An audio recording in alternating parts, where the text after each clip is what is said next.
मैंने शायद बंद कर दिया कि क्या। चेक। हाँ, मैंने लॉग आउट कर दिया है शायद। मैं फिर से लॉग इन कर लेता हूँ एक बार।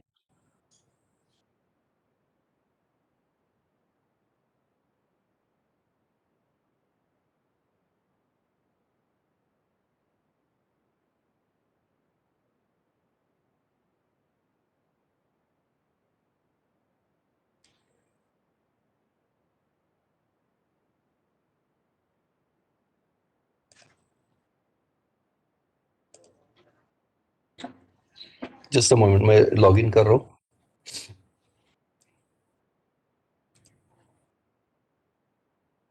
ओके।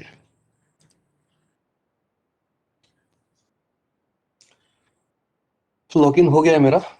स्क्रीन शेयर कर दिया है शायद। आपको दिख रही है स्क्रीन? Yes sir. ओके। तो हम यस लोग कौन सा एक कोई ओपन करते हैं। एमराल्ड शायद हमने ओपन किया था। हाँ, ये एमराल्ड देखते हैं।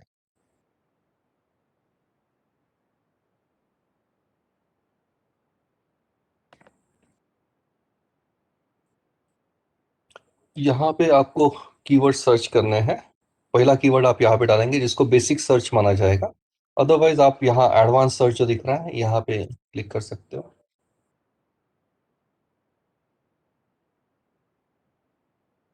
ये एडवांस सर्च में है अभी हम लोग। यहाँ पे हम लोग कीवर्ड यूज कर रहे हैं थ्योरी ऑफ प्लांट बिहेवियर। ये डबल कोट में ही डालिएगा। बाद में यहाँ पे आप थोड़ा सा ब्राउजिंग कर सकते हो। देखिए, ऑल फील्ड का मतलब है कि रिसर्च पेपर जो आप ढूंढ रहे हो वो रिसर्च पेपर में कहीं पे भी ये वर्ड आया तो भी आपको चलेगा। पर मुझे वैसा नहीं चाहिए। मुझे सपोज सिर्फ टाइटल में ये वर्ड आना चाहिए या फिर एब्स्ट्रैक्ट में। उसके बाद और एक दूसरा कीवर्ड आपको ऐड करना है, तो यहाँ आप जाएंगे ऐड रो में। और यहाँ पे बुलियन कमांड्स है, एंड और नॉट की। तो एंड हम लोग तब यूज करते हैं जब दूसरा कोई सेपरेट कीवर्ड यूज कर रहे हैं। तो जैसे मैं ऑनलाइन शॉपिंग, और ये मुझे कहीं पे भी आया तो भी चल जाएगा ऑल फील्ड पूरे पेपर में।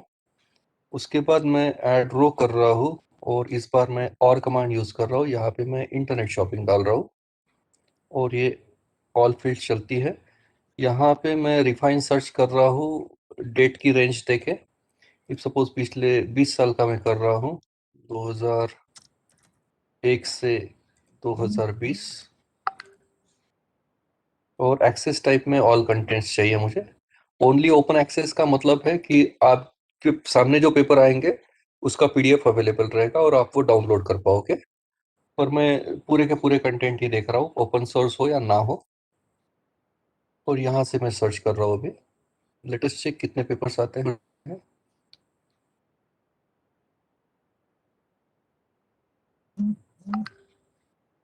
1000 से ऊपर आए हैं।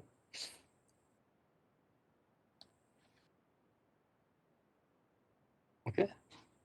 यहाँ पे मैं क्लिक कर रहा हूँ। ये पेपर है मेरे काम का, इफ सपोज। तो इसका क्लिक करने के बाद इसकी डिटेल्स आ जाएंगे। ये देखिए, ये एब्स्ट्रैक्ट है पूरा इसका, as you can see. Okay, so this way you can browse into it.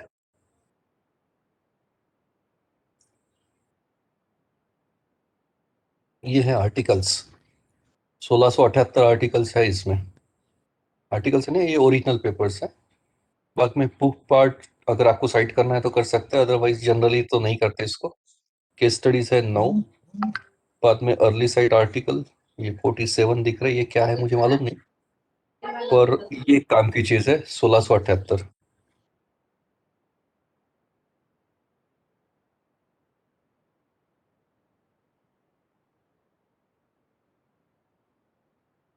Okay, so this पे यू कैन ब्राउज इट। और इसका पीडीएफ यहाँ पे दिख रहा है आपको। यहाँ से पीडीएफ डाउनलोड कर सकते हैं आप।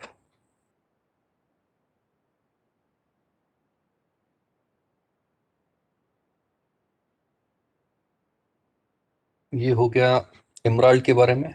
एक डब्ल्यू एस देख लेते हैं क्योंकि वो ज्यादा जरूरी है।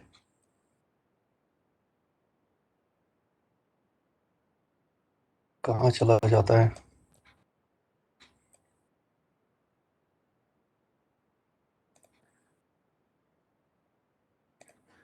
टीम इन व्यू,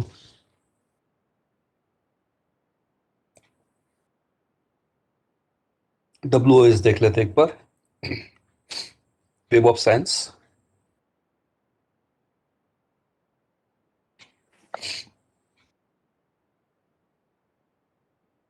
ये वेब ऑफ साइंस का होम पेज है, एक बार कंफर्म करिए, दिख रहा है ये? Yes sir. ओके, यहाँ पे फिर से हम लोग कीवर्ड्स डाल देंगे। फर्स्ट कीवर्ड,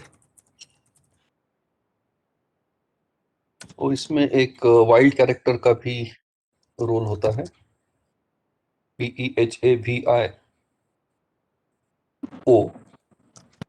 UR और OR, ये दोनों स्पेलिंग लागू होते हैं, और मुझे लगता है कि दोनों के दोनों पेपर्स आ जाए, इसलिए मैंने जहां तक स्पेलिंग कॉमन था वो टाइप कर दिया। उसके बाद फिर ये इसको वाइल्ड कैरेक्टर कहते हैं, एस्टेरिस्क मार्क मैंने लगा दिया।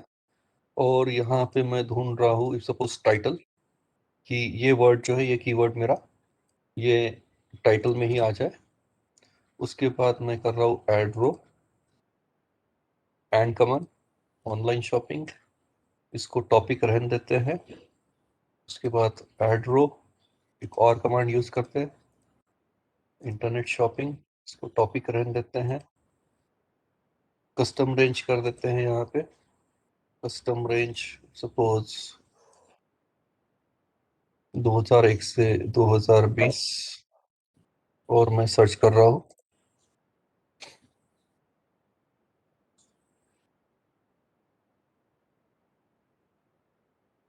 260 पेपर से। कि इसमें यहाँ पे आपको राइट हैंड साइड में कितनी बार साइटेशंस मिले हैं ये पेपर को, और जो कीवर्ड हमने फीड किए थे वो कीवर्ड इसने ऑलरेडी हाईलाइट कर दिए। Online shopping, theory of plant behaviour, ये नंबर ऑफ साइटेशंस। यहाँ से आप और रिफाइन सर्चिंग कर सकते हो, पब्लिकेशन ईयर वाइज आप देख सकते हो। 2020 के 12 पेपर से इसमें, 2019 के 7, दिस पे you have got all this bibliometric details with you. Subject category wise browsing कर सकते हो, किसी बिजनेस मैनेजमेंट के आपको चाहिए, बिजनेस और मैनेजमेंट, तो ये सिलेक्ट कर लिया मैंने। बाकी इसके नहीं चाहिए मुझे, तो यहाँ से रिफाइन कर रहा हूँ।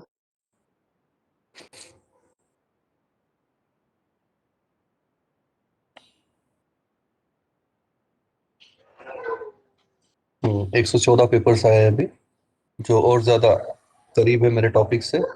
बाद में ओरिजिनल आर्टिकल्स और कॉन्फ्रेंस प्रोसीडिंग्स, ये 109 और 4, ये मैंने रिफाइन कर दिया।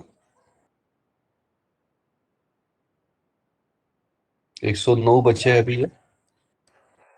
उसके बाद आप organization, institution wise, university wise भी अगर ब्राउजिंग करना है तो कर सकते हैं। और ये 109 पेपर्स है, इसमें एब्स्ट्रैक्ट मिल जाते हैं आपको। यहाँ पे आप क्लिक करेंगे तो you will get on to the abstract. ये एब्स्ट्रैक्ट है पूरा, और जनरली साइटेशन देने के लिए एब्स्ट्रैक्ट काम में आता है। ये फैसिलिटी है। अभी ये जो 109 पेपर्स है, ये लगता है आपको कि आपके सिस्टम में सेव हो जाए,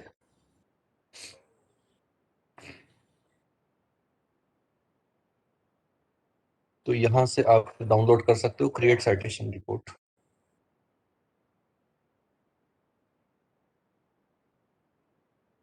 ओके, और सेव टू एक्सेल फाइल यहाँ से।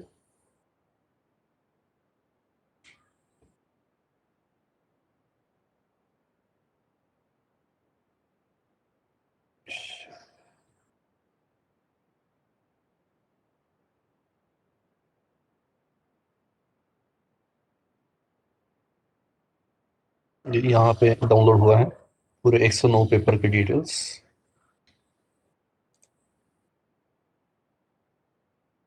यहाँ पे।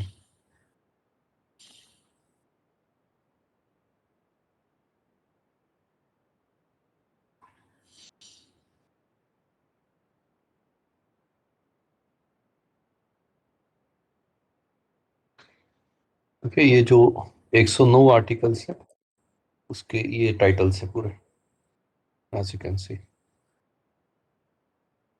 और उसके बाकी सब बिब्लियोमेट्रिक डिटेल्स, जैसे author, year of publication, journal name, ये सब यहाँ पे है। Okay, so this way you can browse it. तो बाकी इलेक्ट्रॉनिक डेटाबेसेस भी आप इसी तरीके से सर्च कर सकते हैं।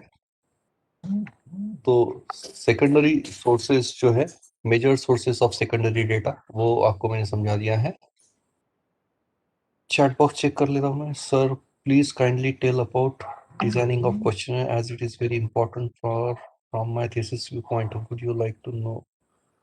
ओके, बस वही शुरू कर रहे हैं पूजा जी। हम लोग अभी पहला पार्ट कवर हो चुका है।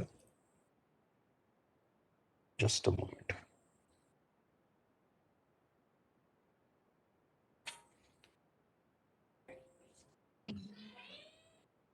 Okay, now we are getting on to the next part. Let me share the screen first.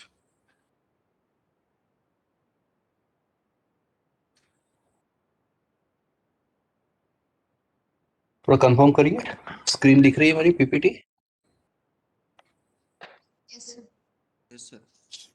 Okay okay. तो हमारा जो टॉपिक है प्राइमरी और सेकेंडरी डेटा, जिसमें major sources of secondary data, ये टॉपिक हमने अभी कवर किए हैं। अभी हम लोग जा रहे हैं थर्ड टॉपिक पे। जी, इस पे चेक करेंगे आप। ये सिलेबस है आपका, इसमें कवर क्या हुआ है अभी तक। प्राइमरी डेटा के बारे में बात किया मैंने, सेकेंडरी डेटा के बारे में बात किया मैंने, मेजर सोर्सेज, जर्नल, ये सब बात हो गई है। अभी हम लोग बात कर रहे हैं डिजाइनिंग क्वेश्चनर्स एंड शेड्यूल्स इसकी। और इसी के दौरान मैं आपको ये बता दूंगा रिसर्च प्रॉब्लम स्टेटमेंट।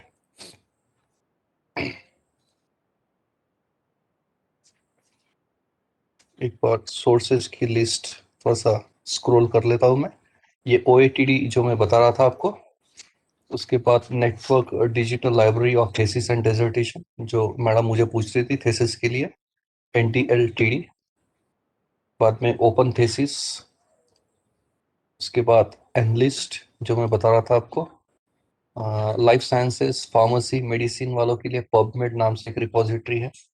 शोध गंगा जिसकी बात हुई थी, शोध गंगा में ही शोध गंगोत्री यहाँ पे दिख रहा होगा शायद आपको, ये शोध गंगोत्री, ये रिपोजिटरी है सिनॉप्सिस की। ये नागपुर यूनिवर्सिटी की होम पेज वेबसाइट का, यहाँ से हम लोग शोध सिंधु में गए थे, ये सब समझा चुका हूँ मैं आपको। जेगेट, ये भी एक अच्छा रिपोजिटरी है। साइंस डायरेक्ट जिसको एल्सवेयर कहते हैं, स्प्रिंजर, एमराल्ड, जेस्टोर, एब्सको। प्रोक्वेस्ट में भी थेसिस और डिसर्टेशन का अच्छा खासा डेटाबेस है प्रोक्वेस्ट। पर प्रॉब्लम वही है कि इसका जो एक्सेस है ये प्रीमियर इंस्टीट्यूट्स में ही है, इसका और स्कोपस। ये उच्च कोटि के, कोई डाउट नहीं, पर इसका एक्सेस आसानी से मिलता नहीं है, क्योंकि ये महंगे हैं, बहुत ज़्यादा महंगे हैं प्रोक्वेस्ट और स्कोपस। बाद में सेज पब्लिकेशंस, कैम्ब्रिज, जेकेट, ये सब बात हो चुकी है हमारी। अभी हम लोग नेक्स्ट पार्ट में जा रहे हैं, क्वेश्चनर और शेड्यूल के बारे में बात करते हैं। पहले बात करते हैं क्वेश्चनर और शेड्यूल, ये दोनों डॉक्यूमेंट का मतलब क्या है, और बाद में बात करेंगे ये डॉक्यूमेंट तैयार कैसे करते हैं। तो क्वेश्चनर जैसे आपको सुन के तो मालूम होगा, इसके बारे में आपने डेफिनेटली सुना ही होगा। क्वेश्चनर ये एक डेटा कलेक्शन टूल है।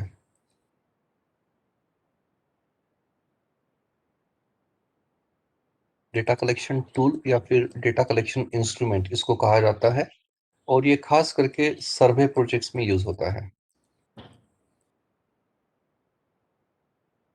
सर्वे रिसर्च मेथड जिसको कहते हैं, जो कोई भी सर्वे कर रहा है रिसर्च करते वक्त, तो वहां पे क्वेश्चनियर जिसको डेटा कलेक्शन टूल करके यूज करते हैं, इसी को इसीलिए सर्वे फॉर्म भी कहा जाता है। तो जैसे इसका नाम इंडिकेट कर रहा है, इसमें अलग अलग टाइप के क्वेश्चंस, अलग अलग टाइप के क्वेश्चंस पुटअप किए जाते हैं या प्रेजेंट किए जाते हैं एक पर्टिकुलर लॉजिकल ऑर्डर में।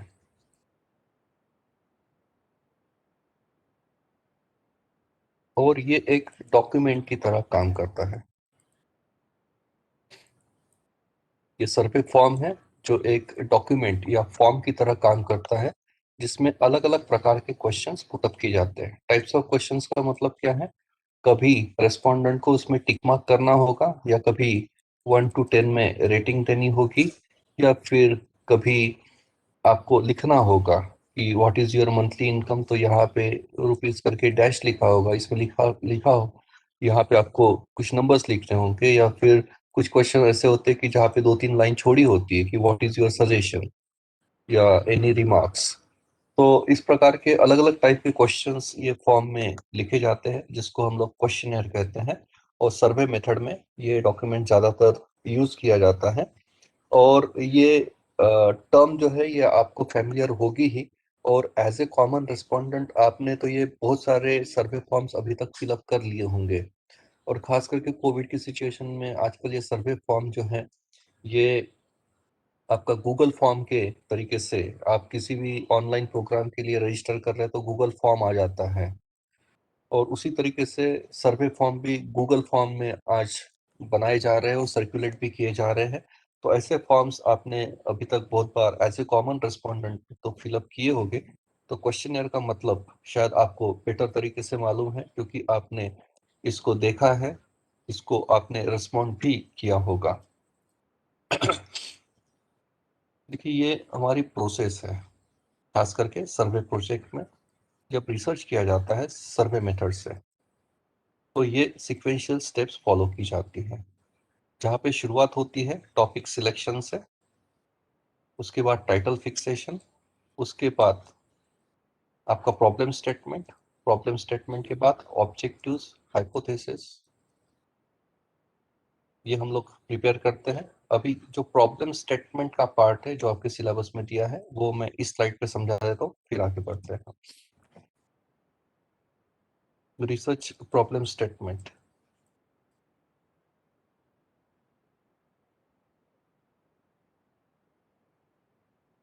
या इसी को हम लोग प्रॉब्लम डेफिनेशन भी कहते हैं।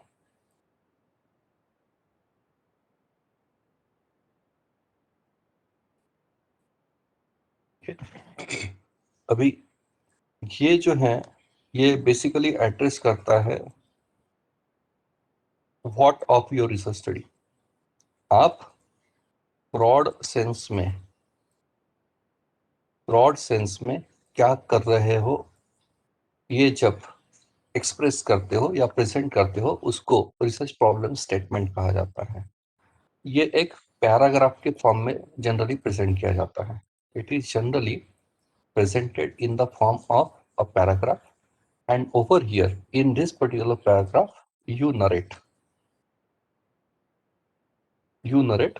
a particular problematic situation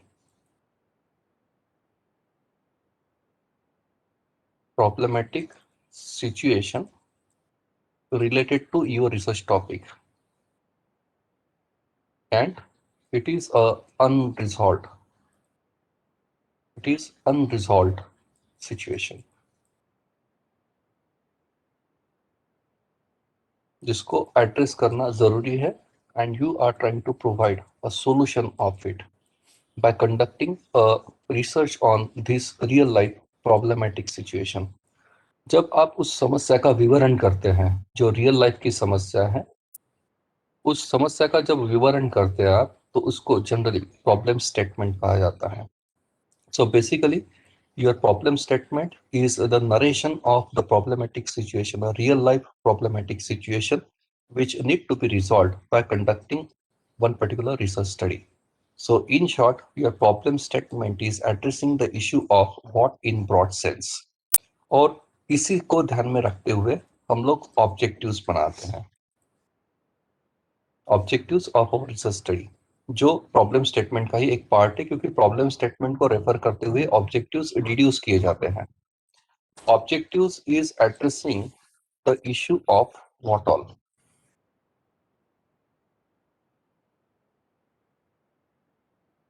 and that too in specific sense.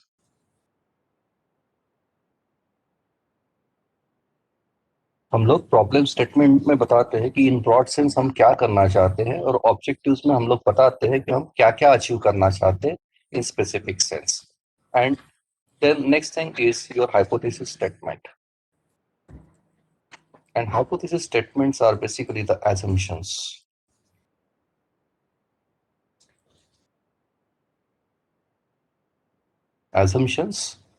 which are related to your research study and which needs to be empirically tested. Hypothesis का हम लोग टेस्टिंग करते हैं. So this constitutes your problem statement in general. Along with this, you may always talk about the argues, research questions in your problem statement. Research questions, it is more about, these are statements in the form of interrogative form. Interrogative form. What does this mean? कि ये research study के दौरान आप कौन से सवालों के जवाब ढूंढने की कोशिश कर रहे हैं, उसको हम लोग रिसर्च क्वेश्चंस कहते हैं.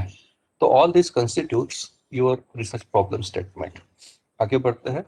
ये है प्रोसीजर जो हम लोग सर्वे बेस्ड रिसर्च प्रोजेक्ट में फॉलो करते हैं. सबसे पहले टॉपिक सिलेक्शन, उसके बाद टाइटल फिक्सेशन, फिर प्रॉब्लम स्टेटमेंट, फिर ऑब्जेक्टिव्स, फिर hypothesis statements. Along with that, you may talk about RQs, और RQs स्पेसिफिकली क्वालिटेटिव स्टडीज में यूज करते हैं, और ऑब्जेक्टिव हाइपोथेसिस ये जनरली क्वांटिटेटिव नेचर के जो प्रोजेक्ट्स होते हैं उसमें यूज किया जाता है. उसके बाद हम लोग रिसर्च डिजाइन का सिलेक्शन करते हैं, और रिसर्च डिजाइन को लेके आपके सेशंस ऑलरेडी हो चुके होंगे, जिसमें हम लोग बात करते हैं एक्सप्लोरेटरी रिसर्च डिजाइन, या फिर डिस्क्रिप्टिव, या फिर cause and effect relationship examine करने के लिए. और खास करके हम लोग बात कर रहे हैं सर्वे बेस्ड रिसर्च प्रोजेक्ट में, क्योंकि सर्वे बेस्ड रिसर्च प्रोजेक्ट में ही क्वेश्चनर बनाया जाता है. उसके तुरंत बाद आप क्वेश्चनर बनाते हो, और क्वेश्चनर तैयार करने के बाद उसका रिलायबिलिटी वैलिडिटी टेस्टिंग करते हैं. उसके बाद सैम्पलिंग के डिसीजंस, और उसके बाद फिर डेटा कलेक्शन, एनालिसिस, और फिर रिपोर्ट राइटिंग. तो यहाँ तक का जो पार्ट है सैम्पलिंग तक का, इसको टेस्ट वर्क कहा जाता है. और ये जो पार्ट है डेटा कलेक्शन का, इसको फील्ड वर्क कहा जाता है. और यहाँ से नीचे का जो पार्ट है ये फिर से टेस्ट वर्क है. आपको समझ में आ रहा होगा कि सर्वे बेस्ड रिसर्च प्रोजेक्ट में सबसे ज्यादा time consuming process test work की है. और लोग कहते हैं कि रिसर्च करने के लिए टाइम नहीं मिलता है, पर टाइम तो सिर्फ यहाँ पे लगने वाला है ना फील्ड वर्क में. बाकी तो घर में बैठ के ही करना है. तो रात को 2 बजे उठ के अगर आप करते हैं तो यू कांट गिव एक्सक्यूज की टाइम नहीं मिलता है. नासिक में एक रिसर्च हुआ था, और वो रिसर्च उन लोगों का हुआ था जिन्होंने हाल ही में पीएचडी की डिग्री सबमिट की थी. और उनको पूछा गया था कि आपका पीएचडी का डेट ऑफ रजिस्ट्रेशन से लेके पीएचडी सबमिशन में आपको कितना टाइम लगा. तो ये डेटा कलेक्ट करने के बाद एक स्टार्टलिंग फैक्ट सामने आया, और ऐसा दिखा उसमें कि 70% लोग जो है वो PhD stipulated period of time में कर नहीं पा रहे हैं. इसका मतलब क्या, 5 साल का पीरियड पीएचडी करने के लिए कम पड़ रहा है. और 70%, 100 में से 70 लोग एक तो एक्सटेंशन के लिए जा रहे हैं, जो 1 साल के लिए मिल जाता है, या फिर री रजिस्ट्रेशन के लिए जा रहे हैं. और आप देख सकते हो कि टाइम न मिलना ये एक एक्सक्यूज है कि जिसकी वजह से शायद, क्योंकि ईमानदारी से अगर करने जाए तो पीएचडी 2 ढाई 3 साल में तो हो जानी चाहिए अच्छी क्वालिटी की. पर फिर भी 100 में से 70 लोगों का हो नहीं पा रहा है, तो कुछ तो गड़बड़ होगी ना. कुछ तो गड़बड़ होगी. और इन्हीं लोगों को पूछा गया है कि आपको इतना टाइम क्यों लगा कि आप एक्सटेंशन या फिर रजिस्ट्रेशन के लिए जा रहे हैं. तो जवाब ये था रिसर्च स्कॉलर्स का, करने के लिए तैयार है, कोई आके प्यार से समझा तो दे कि क्या करना है और कैसे करना है, तो शायद 2 साल में ही हो जाए. तो यहाँ पे आके बात रुक जाती है, जिसको डायरेक्शन कहा गया है. कि आपको अगर दिशा मालूम है कि किस दिशा में काम करना है, 2 ही सवाल है. एक है व्हाट, और दूसरा है हाउ. इसका जवाब आपके पास है तो मुझे लगता है आपका रिसर्च टाइम में हो जाएगा. कि आपको ये मालूम है कि क्या करना है. क्या करना है यानी ये क्लियर है क्या. बहुत सारे लोगों को यही नहीं क्लियर होता कि करना क्या है. टॉपिक तो हाथ में है. टॉपिक हाथ में है, आपके पास पीएचडी का टाइटल आरआरसी से अप्रूव हो चुका है, पर उसके जो फाइनल एलिमेंट, अभी मैं बता रहा था आपको कि आपके पीएचडी के टॉपिक के टुकड़े करिए, कितने लोगों को ये सक्सेसफुली जमेगा, ये थोड़ा सा मैटर करता है. क्योंकि आपके खुद की आइडियाज क्लियर होना, how to break this particular broad topic into final elements, and what all elements are there, how this composite term, at the outset you need to use a very composite term over here for PhD topic. Now do you really know what is a composite term, and have you really used it? And if this is a composite term, then with what all issues this this particular term is being evolved कि ये इतने सारे elements इसमें आते हैं। ये आपको मालूम है क्या कि एक जो टॉपिक आप लेके बैठे हो उसमें फाइनल एलिमेंट्स कितने हैं? Are you able to list all those final elements? And after enlisting all these final elements, what all these sub issues that you are going to talk, इसको हम लोग स्कोप कहते हैं। Have you really defined it कि आपका दायरा, operating boundary जिसको कहते हैं,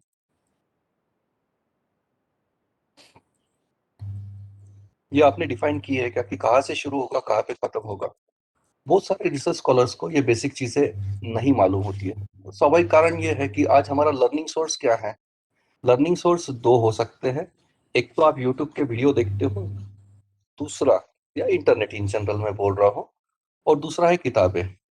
पर जो मैं बता रहा हूँ वो चीजें ना ही बुक में ठीक से बताई गई है, और यूट्यूब पे ये चीजें इतने गहराई से जाके आपको मिलेगी इसकी कोई गारंटी नहीं है।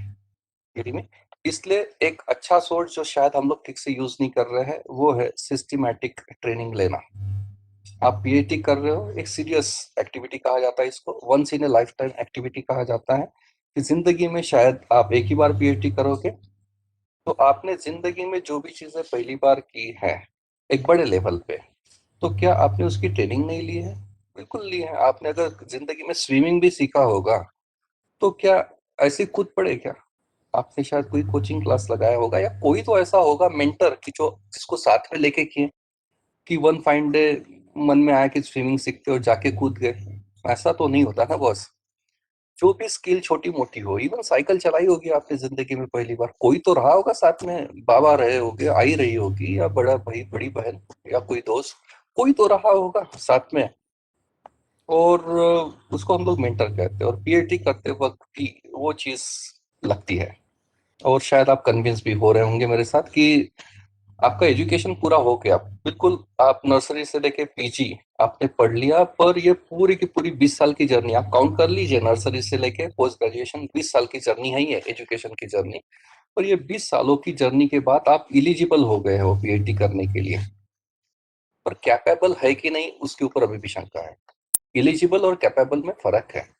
इलिजिबल यानी आप पीएचडी के लिए अप्लाई कर सकते हो, पीएचडी कोर्स के लिए एनरोल कर सकते हो। कैपेबल का मतलब है कि आपके पास रिक्वायर्ड स्किल्स है क्या? दो चीजें हैं, एक होता है नॉलेज और दूसरी होती है स्किल। और पीएचडी करने के लिए दोनों चीजें लगती है। अभी नर्सरी से लेके पीजी तक आपने क्या किया है? नॉलेज गेन किया है। पीएचडी करते वक्त आपको मालूम है सिनॉप्सिस बनाना है, ये आपको मालूम है प्रक्रिया क्या है। पीईटी देनी होती है, इतने मार्क्स लाने होते हैं, क्रैक करनी होती, उसके बाद रिसर्च सेंटर पे अप्लाई करके सुपरवाइजर के अंडर में आपको एनरोल करना होता है, सिनॉप्सिस बनाना होता है। सिनॉप्सिस में आपको इंट्रो लिखना है, आपको प्रॉब्लम स्टेटमेंट लिखना है ना, आपको ऑब्जेक्टिव्स बनाने हैं, हाइपोथेसिस बनाने हैं, आपको रिसर्च मेथोडोलॉजी लिखनी है, एक फॉर्मेट होता है, एक 10-12 पेजेस का डॉक्यूमेंट होगा। ये सब आपको मालूम है, that is what the knowledge is. Skill कहाँ पे है? यानी यहाँ पे सिनॉप्सिस लिखने के लिए आपको टॉपिक चाहिए। अभी याद करिए जर्नी, इसको लेके हमने कितना काम किया। या फिर मैं आपको कोई एक टॉपिक दे देता हूँ और आपको बोलता हूँ हाइपोथेसिस बना के दीजिए इसके, या ऑब्जेक्टिव्स बना के दीजिए, यहाँ पे आके शायद काम रुकना शुरू हो जाता है। आप कर भी रहे होंगे तो भी वो कितना एक्यूरेट आ रहे हैं ये चीजें, ठीक है? यानी क्या हाइपोथेसिस का मीनिंग, अगर मैं आपको पूछता हूँ कि what is the meaning of hypothesis, आप मुझे बता देंगे sir hypothesis is an assumption और supposition which needs to be tested. और ये डेफिनेशन लिख के आप शायद फर्स्ट क्लास में पास हो गए हैं। पर मैं बात कर रहा हूँ कि आपको हाइपोथेसिस बनाने आते हैं? क्या आपको मैं 4 हाइपोथेसिस दे देता हूँ तो क्या आप मुझे बता पाएंगे इसको कौन सी टेस्ट लगेगी, और वही टेस्ट क्यों लगाएंगे? इसको कहते हैं स्किल। और शायद हमने अभी तक जो कोशिश की है वो इसके लिए बहुत टाइम और बहुत पैसा खर्च किया, और जहाँ इसका पार्ट आता है, ये चीज पे हमने बहुत ज्यादा पैसा और टाइम मुझे नहीं लगता खर्च किया है। और ये आता है ट्रेनिंग से। Skill could be develop with training, यदि में। और ये ऑनलाइन प्रोग्राम्स वगैरह जो वर्कशॉप्स चल रहे हैं, मुझे लगता है आपका उसमें अच्छा खासा पार्टिसिपेशन अगर होता है तो ये चीजें डेवलप होना शुरू हो जाएगा। बात क्या है, नॉलेज और स्किल में बहुत बड़ी गैप है। आपको मालूम है कि मीन मोड मीडियन होता है कुछ, ओके, ये सब आपको सुन के मालूम है, दैट इज ओके। पर क्या आपको ये मालूम है कि मीन कब यूज करते हैं, मीडियन कब यूज करते हैं और मोड कब यूज करते हैं? जो बात होगी शायद स्केल की। अगर आपको मैं बोलता हूँ कि मैं एक आपको डेटा सीरीज दे रहा हूँ, एक्स इज 1 2 3 4 5, और मैं आपको बोलूंगा इसका मीन निकालो, तो आप निकाल लेंगे। यानी x bar is equal to summation n, summation x i upon n, इसका मीन आ जाएगा। और शायद हम इस तरीके से पढ़े हैं, एग्जाम में क्या आता था कि compute the mean of given data series. तो आप, गिवन डेटा सीरीज है, ऊपर लिखा हुआ ये मीन निकालना है तो आप निकाल लेंगे, फॉर्मूला है।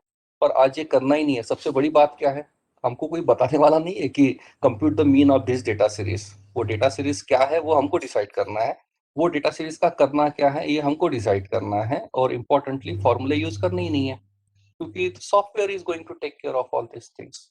तो फिर हम लोगों को सॉफ्टवेयर का ट्रेनिंग की जरूरत है। सॉफ्टवेयर कौन से है और क्या है, जैसे एसपीएसएस सोशल साइंसेस वालों के लिए, या फिर आर नाम का पैकेज जो मल्टीपल डिसिप्लिन्स में यूज होता है, या फिर जैमोवी नाम से आता है एक सॉफ्टवेयर, ब्लू स्काई हो गया, मल्टीपल सॉफ्टवेयर आर देयर।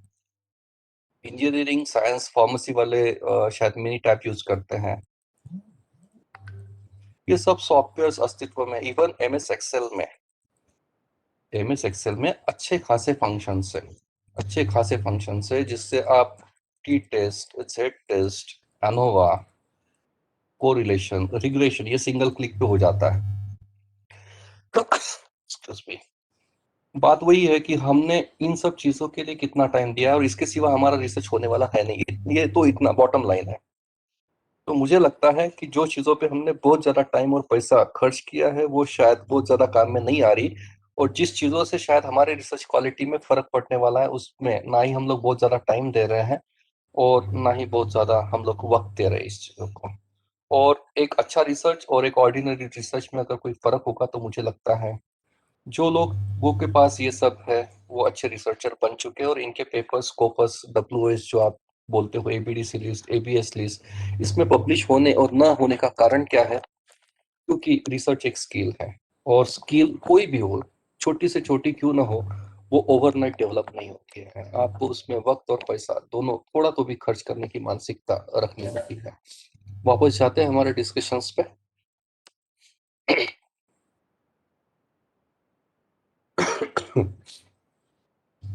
देखिए, रिसर्च करने के 4 तरीके हैं। एक होता है सर्वे रिसर्च, दूसरा होता है एक्सपेरिमेंट बेस्ड रिसर्च, तीसरा होता है ऑब्जर्वेशन बेस्ड रिसर्च, और चौथा होता है सेकेंडरी डेटा स्टडी। सर्वे रिसर्च खास करके social sciences, commerce, management, interdisciplinary के सब्जेक्ट्स, इवन ह्यूमैनिटीज के कुछ सब्जेक्ट्स में सर्वे किया जाता है रिसर्च करने के लिए। और जब आप सर्वे करोगे तो आपको जो रिसर्च टूल या रिसर्च इंस्ट्रूमेंट हम लोग कहते हैं वो यूज करना होता है, एक तो क्वेश्चनियर या फिर schedule. Both these are the documents. Questionnaire और शेड्यूल ये दोनों डॉक्यूमेंट्स है जो रिसर्च इंस्ट्रूमेंट्स या रिसर्च टूल्स करके यूज करते हैं। दूसरा एक प्रकार है रिसर्च करने का जिसको एक्सपेरिमेंट्स कहा जाता है, और एक्सपेरिमेंट एक तो लैब में होते हैं या फिर फील्ड एक्सपेरिमेंट्स भी होते हैं, और इसमें आप डिवाइसेस, इंस्ट्रूमेंट्स, इक्विपमेंट्स, ऑपरेटर्स, ये सब यूज करके आप रिसर्च करते हो, और इन्हीं डिवाइसेस, इंस्ट्रूमेंट्स, गैजेट्स, ऑपरेटर्स, इनको ही आप, इवन मशीन्स, इनको आप रिसर्च इंस्ट्रूमेंट्स या फिर रिसर्च टूल्स कहते हो। तीसरा एक प्रकार है ऑब्जर्वेशन बेस्ड रिसर्च स्टडी, जो बिहेवियरल साइंसेस में यूज होता है, खास करके psychology, management, organisational behaviour, human resources studies, ये सब में ऑब्जर्वेशन बेस्ड रिसर्च स्टडीज होती हैं। और इसमें जो डॉक्यूमेंट यूज होता है that is called as schedule.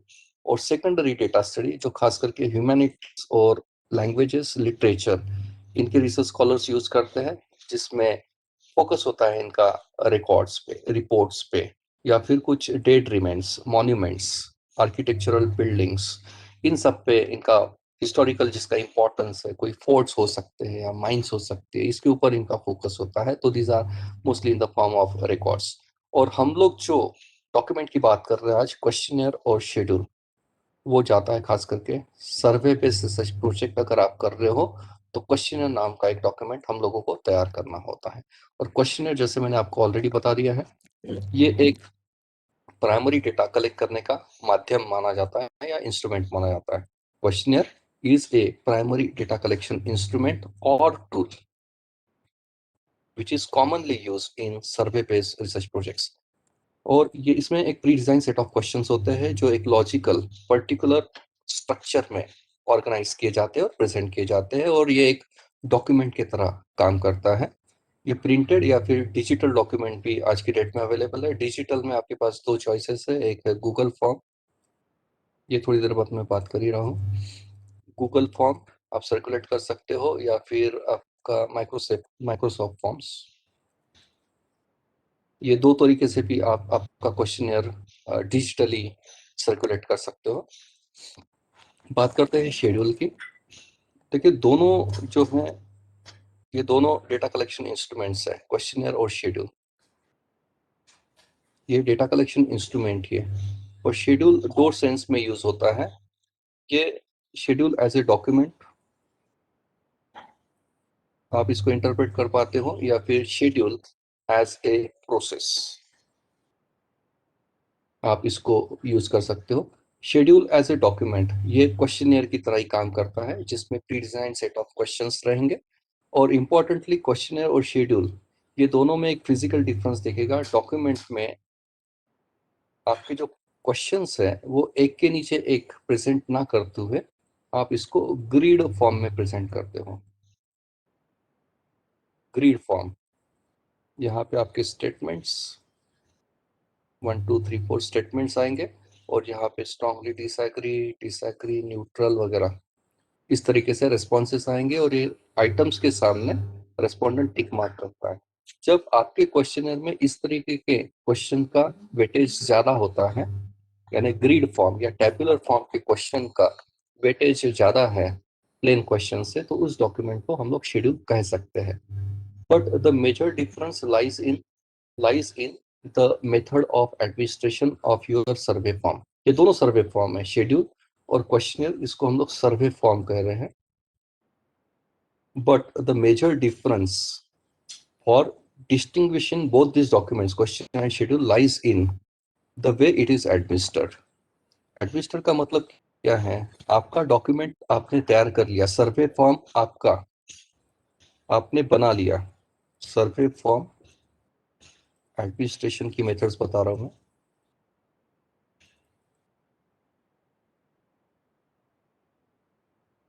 आपने सर्वे फॉर्म तैयार कर लिया, तो एडमिनिस्ट्रेशन का मतलब है कि आपका सर्वे फॉर्म आपके रेस्पोंडेंट तक आप कैसे पहुंचा रहे हैं। उसकी 6 मेथड्स होती हैं। पहला होता है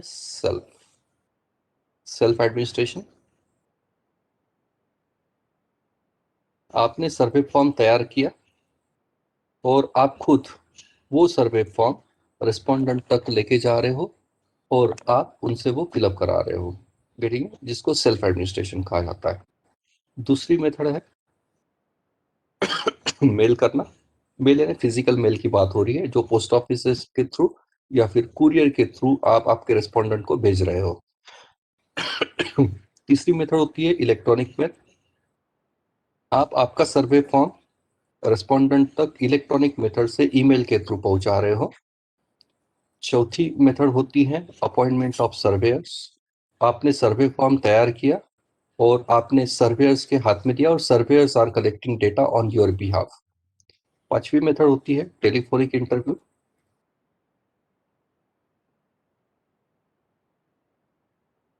तो आप सर्वे फॉर्म बना लेते हो और टेलीफोनिकली आप सर्वे करते हो आपके रेस्पोंडेंट का, जो कोविड की सिचुएशन में फिजिबल भी लगता है। और लास्ट मेथड है, ये है इलेक्ट्रॉनिक सर्वे।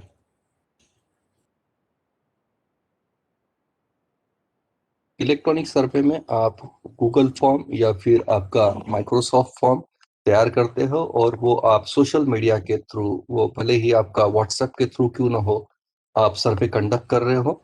जिसको इलेक्ट्रॉनिक सर्वे कहा जाएगा, या फिर इसमें कुछ इलेक्ट्रॉनिक इंजिन्स है, जिसमें सर्वे मंकी नाम से एक इंजिन है, या प्रोक्वेस्ट है।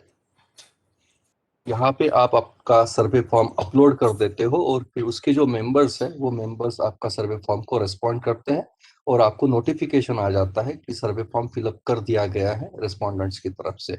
ये 6 मेथड्स हैं। अभी हम लोग बात कर रहे हैं क्वेश्चनियर और शेड्यूल में फर्क क्या है। ये जो पार्ट है सेल्फ एडमिनिस्ट्रेशन का, इसको हम लोग शेड्यूलिंग कंसिडर कर सकते हैं।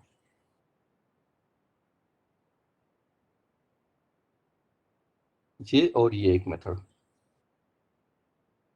शेड्यूलिंग में क्या होता है कि सर्वे फॉर्म बनाने के बाद रिसर्च स्कॉलर खुद सर्वे फॉर्म को लेके रेस्पोंडेंट के यहाँ जाता है अपॉइंटमेंट लेके, और इंटरव्यू के फॉर्म में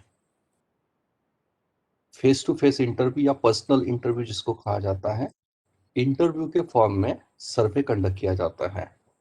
रिसर्च स्कॉलर के हाथ में फॉर्म रहेगा जो वो रेस्पोंडेंट को नहीं देगा, और ये सर्वे फॉर्म में जो भी क्वेश्चंस लिखे हैं रिसर्च स्कॉलर खुद एक एक करके वो क्वेश्चंस पढ़ेगा और रेस्पोंडेंट उसका जवाब देगा, और रिसर्च स्कॉलर वो रेस्पॉन्सेस को रिकॉर्ड करेगा यहाँ पे, ओके, जो भी इंफॉर्मेशन आ रही है उसमें। इस मेथड को शेड्यूलिंग कहा जाता है। Scheduling is basically conducted in the form of interviews. Interviews दो प्रकार के होते हैं। इंटरव्यूज दो प्रकार के होते हैं। एक होते हैं स्ट्रक्चर्ड इंटरव्यूज,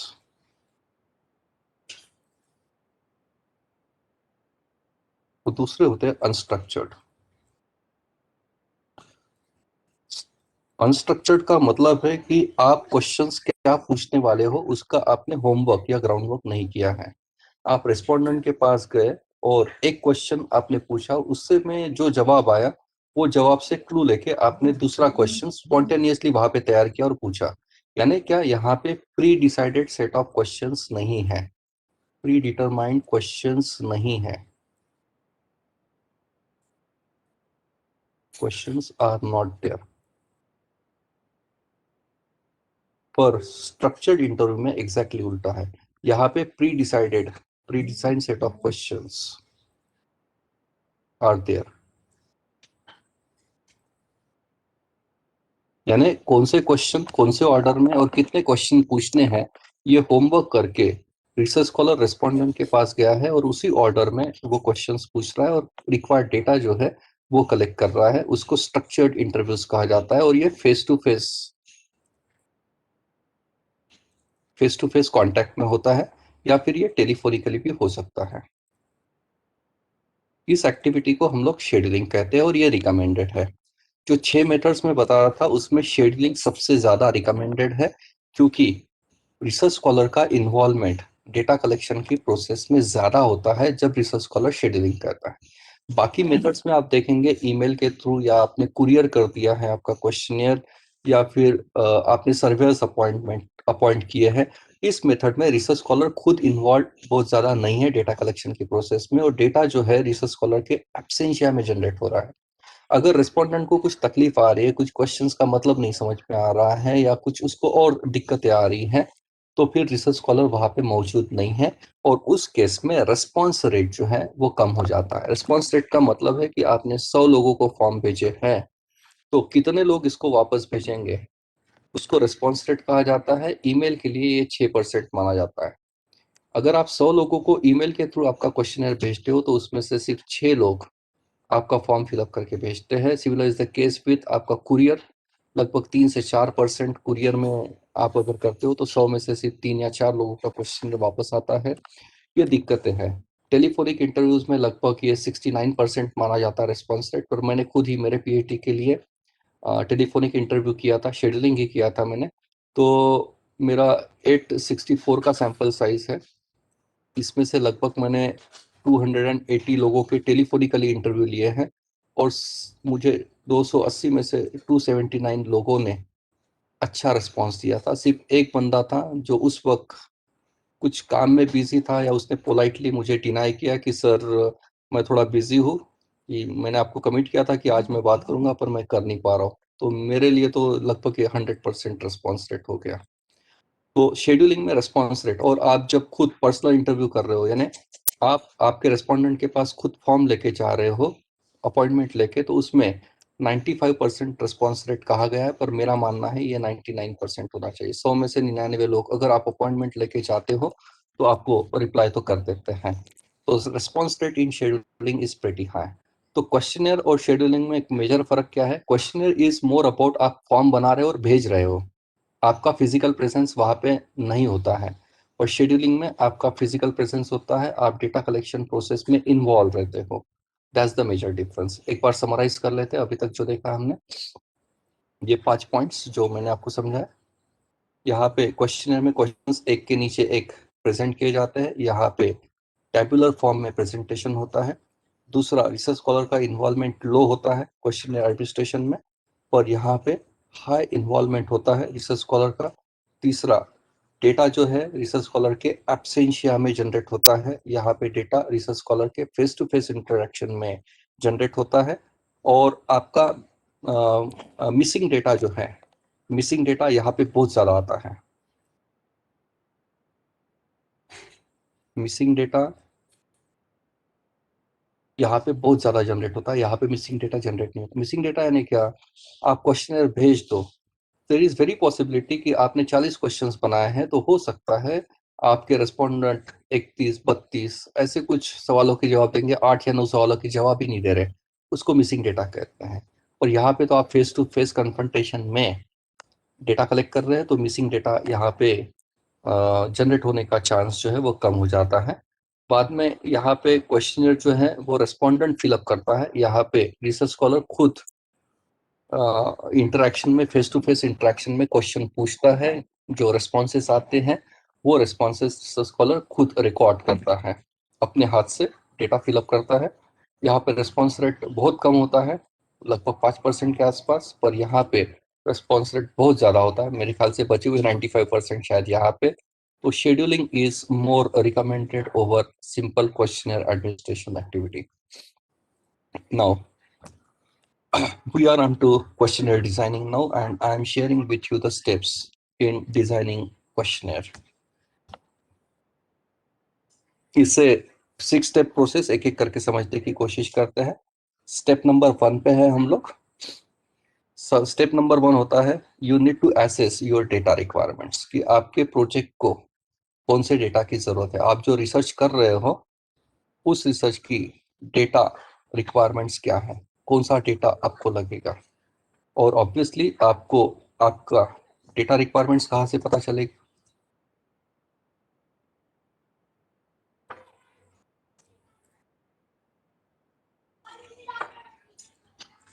आपको कौन सा डेटा चाहिए ये कहाँ से पता चलेगा? ऑब्वियसली आपका टॉपिक बताएगा,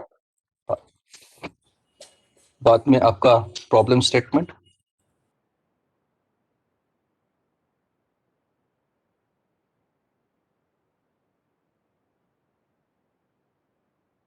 उसके बाद आपके ऑब्जेक्टिव्स, आपके हाइपोथेसिस, और आपके आरक्यूज, रिसर्च क्वेश्चंस।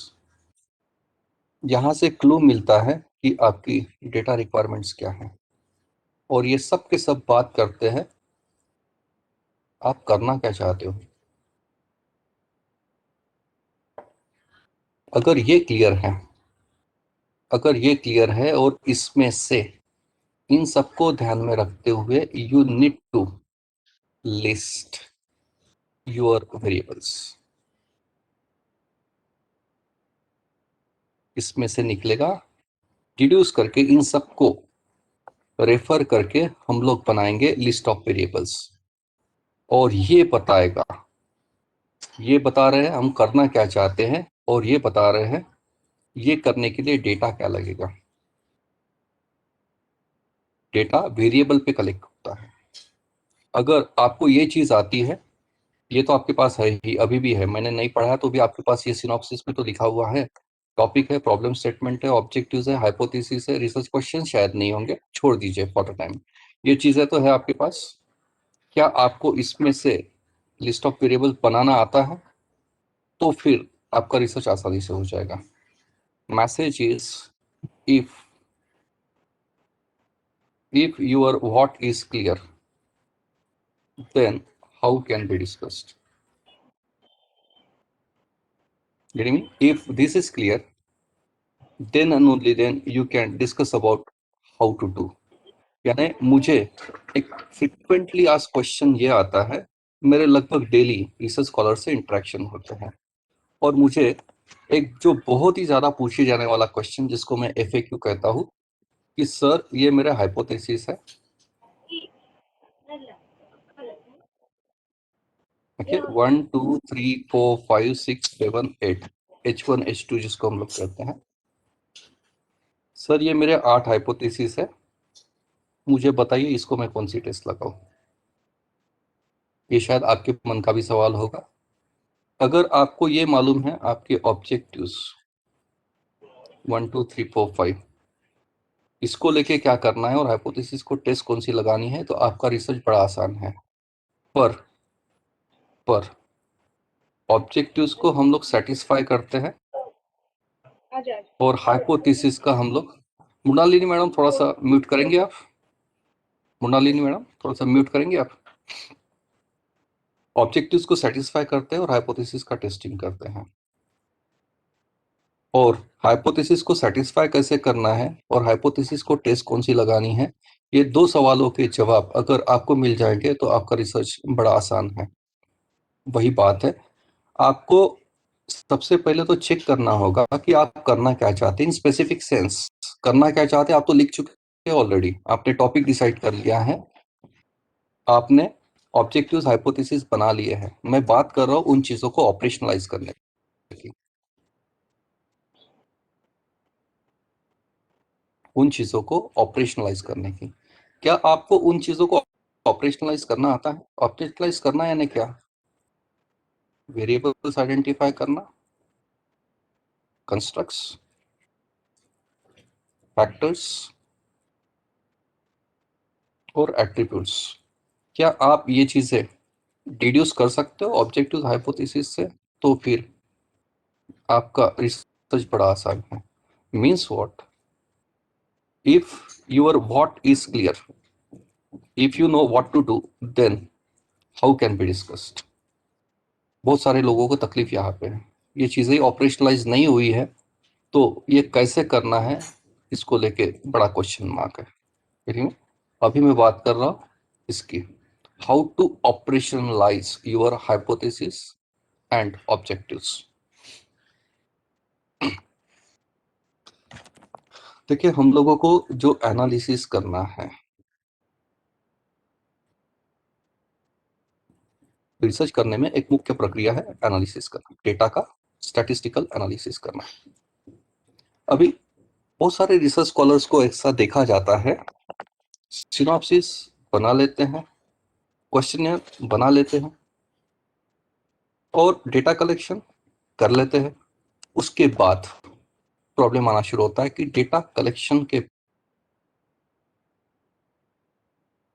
पोस्ट एनालिसिस कैसे करूं, और इस टेस्टिंग ना आना या स्टैटिस्टिकल एनालिसिस या सॉफ्टवेयर इसकी समझ ना होना या सॉफ्टवेयर हैंडलिंग का नॉलेज ना होना, ये एक बड़ी तकलीफ है।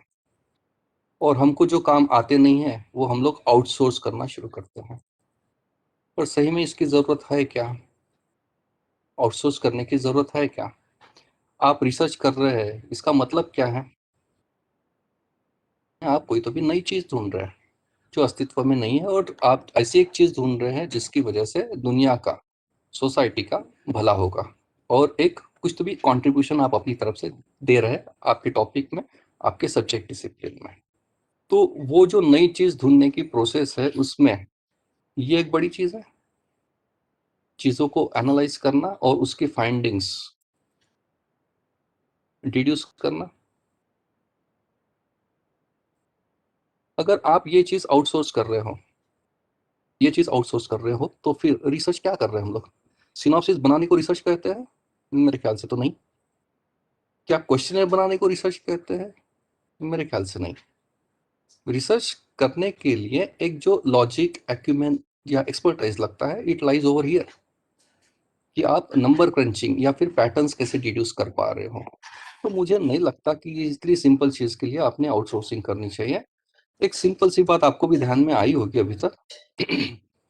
हम लोग जो स्टैटिस्टिकल एनालिसिस कहते हैं, आपने ये तो सुना होगा टी टेस्ट होती है कोई, जेड टेस्ट होती है,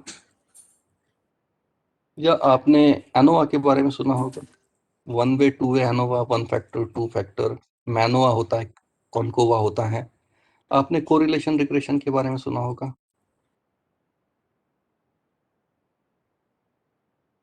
और आपने शायद काई स्क्वायर के बारे में सुना होगा।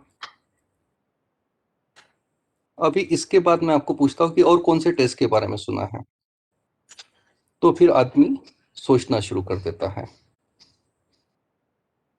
तो आदमी सोचना शुरू कर देता है कि इसके बाद कौन सी टेस्ट।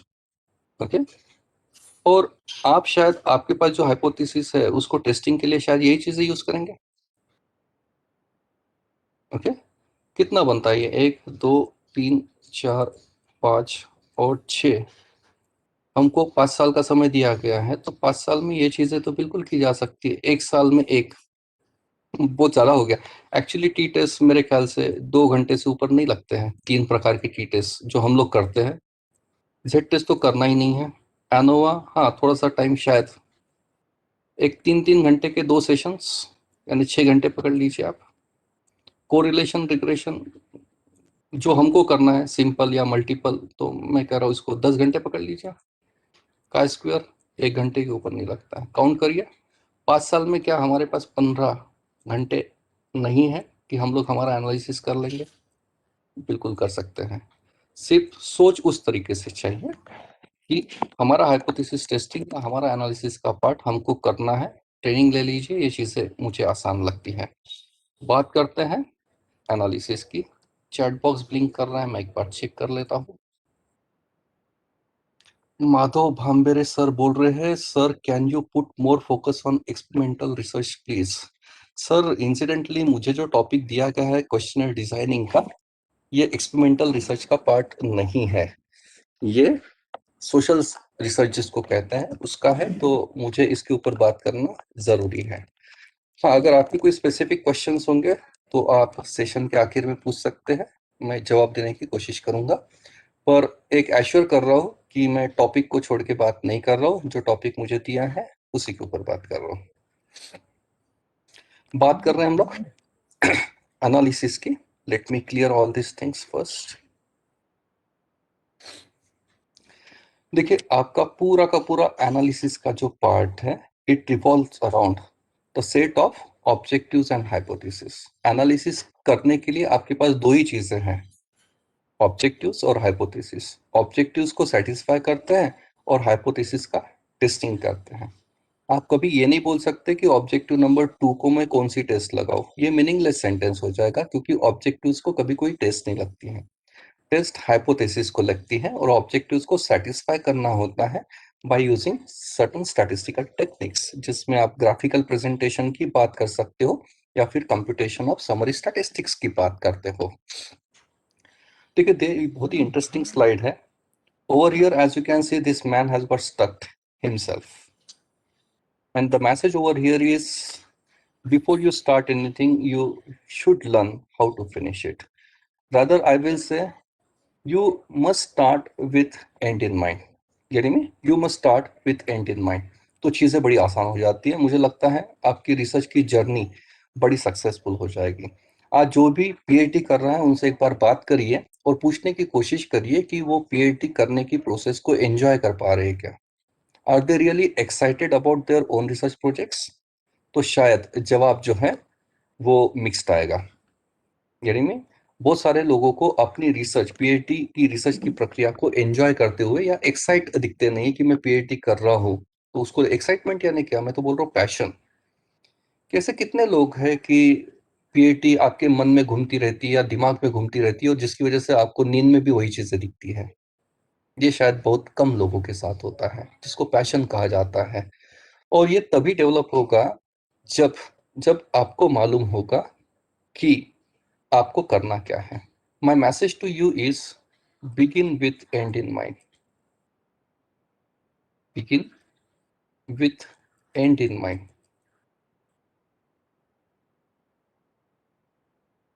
इसका मतलब क्या समझा मैं? आपको अगर ये मालूम है कि आपके पास जो ऑब्जेक्टिव्स का सेट है, मल्टीपल ऑब्जेक्टिव्स आपने लिखे हैं, 12 ऑब्जेक्टिव्स आपके पास हाइपोथेटिकली, और आपके पास इफ सपोज नो हाइपोथेसिस है। अगर आपको ये शुरू में ही मालूम है कि आप इसके साथ क्या करने वाले हैं, इसके साथ क्या करने वाले हैं, इसके साथ, आपको अगर शुरू में मालूम है कि ये हाइपोथेसिस नंबर 1 जो है, इसमें कौन सी टेस्ट लगानी है और कैसी लगानी है, और ये टेस्ट लगाने के लिए आपको डेटा क्या लगेगा, ये चीज जिसको समझती है उसका क्वेश्चन परफेक्ट बन जाता है। अगर आपको यहाँ से ही तो डेटा रिक्वायरमेंट पता चलती है ना कि आपको डेटा क्या लगने वाला है, अगर यही क्लियर नहीं है तो क्वेश्चन कैसे बनेगा, अगर बन भी जाता है तो वो शायद ठीक से नहीं बनेगा, फॉल्टी क्वेश्चन बन जाएगा। फॉल्टी का मतलब क्या है, आपके क्वेश्चनर में ऐसे क्वेश्चंस आ जाएंगे जिसकी जरूरत है नहीं, और ऐसे क्वेश्चंस छूट जाएंगे जिसकी बहुत ज्यादा जरूरत है। ये पता कैसे चलेगा कि कौन से क्वेश्चन जरूरी है, कौन से क्वेश्चन जरूरी नहीं है, ये बताता है आपके ऑब्जेक्टिव हाइपोथेसिस। अगर आपको ये मालूम है कि इसको काय स्क्वायर लगानी है तो अकॉर्डिंगली आपके क्वेश्चन का ड्राफ्ट रहेगा, और काय स्क्वायर के लिए कौन सा डेटा कौन से सेंस में लगता है ये अगर आपको मालूम है तो आपका क्वेश्चन उस तरीके से फ्रेम होगा, और उसी तरीके से क्वेश्चन में जाएगा, फिर आप डेटा लेके आएंगे और सीधा यहाँ पे पुट अप कर देंगे तो आपका हाइपोथेसिस टेस्ट हो जाएगा। बात क्या हो रही है, रिसर्च स्कॉलर्स क्या करते हैं, डेटा कलेक्शन कर लेते हैं और उसके बाद सोचते हैं कि अभी मैं इसका एनालिसिस क्या करूं। गेटिंग में, एक आम रिसर्च स्कॉलर जो अनट्रेंड है या फर्स्ट टाइम रिसर्चर है, डेटा पहले कलेक्ट करता है और फिर सोचता है कि इसका एनालिसिस क्या करूं। इसमें जो डैमेज होना था वो हो गया होता है, क्योंकि आपको यही नहीं मालूम कि एनालिसिस कौन सा करना है, तो फिर आप डेटा कैसे कलेक्ट करोगे। एनालिसिस कौन सा करना है, कौन सी टेस्ट लगानी है, और वो टेस्ट के लिए क्या डेटा कौन से सेंस में लगेगा, ये अगर आपको मालूम है तो, मालूम नहीं है तो आप डेटा कैसे कलेक्ट करोगे। यही में, यानी क्या, घर से निकलते वक्त आपको ये मालूम नहीं कि कहाँ जाना है, तो फिर आपने जो भी रास्ता पकड़ा है वो आप कहीं पे, आपको कहीं पे भी लेके जाएगा। पर आपको घर से निकलते वक्त अगर ये मालूम है कि कहाँ जाना है, तो फिर शायद जर्नी जो है वो मीनिंगफुल रहेगी, और आप डिसाइड कर पाओगे कि कौन से रास्ते से जाना है वहां तक, कहाँ सिग्नल कम आएंगे, कहाँ ट्रैफिक कॉन्जेशन कम रहेगा। ये सब लॉजिकल डिसीजंस आप तभी ले पाओगे जब आपको मालूम है कि एंड क्या है। वही चीज रिसर्च में लागू हो जाती है। आपको अगर एनालिसिस क्या करना है, कौन सा करना है, कौन से सेंस में डेटा लगेगा, ये मालूम है तो डेटा कलेक्शन की प्रोसेस, यानी डेटा कलेक्शन इंस्ट्रूमेंट जो हम लोग बात कर रहे हैं, क्वेश्चनियर में क्वेश्चन कौन से आएंगे ये तभी डिसाइड होगा जब आपको मालूम है कि एनालिसिस क्या करना है।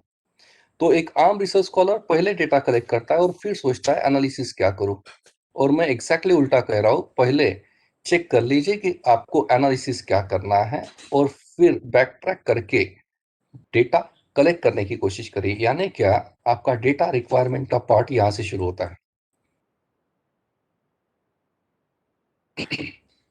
Step number 1 is assessing your data needs. Data requirement क्या है और वो बताएगा आपको एनालिटिकल टूल्स आप कौन से यूज करने वाले हैं। एनालिटिकल टूल्स कैसे डिसाइड करोगे, तो आपके ऑब्जेक्टिव्स और हाइपोथेसिस से आपको पता चलेगा कि आपको कौन सी टेक्निक, स्टैटिस्टिकल टेक्निक्स यूज करनी है। फिर आप टेस्ट आइडेंटिफाई करके उसको लिस्ट करके उस पर्टिकुलर टेस्ट को क्या डेटा लगता है, कौन से सेंस में लगता है, कौन से कॉन्टेक्स्ट में लगता है, ये क्लियर रहा तो ही फिर आपका क्वेश्चनर ठीक से बन पाएगा। Got it. So first step in questionnaire designing is assessing your data requirements. Now we will discuss how to do this importantly. Data requirement को आइडेंटिफाई कैसे करेंगे, I am on to that. आपको सबसे पहले आपके जो ऑब्जेक्टिव्स और hypothesis है इसको ऑपरेशनलाइज करना जरूरी है। इसको आपको ऑपरेशनलाइज करना जरूरी है। ऑपरेशनलाइज करने के लिए आपको 4 चीजें वर्कआउट करनी है। आपको वेरिएबल्स, एट्रीब्यूट्स, फैक्टर्स और आपके कंस्ट्रक्ट्स, ये आइडेंटिफाई करने होंगे।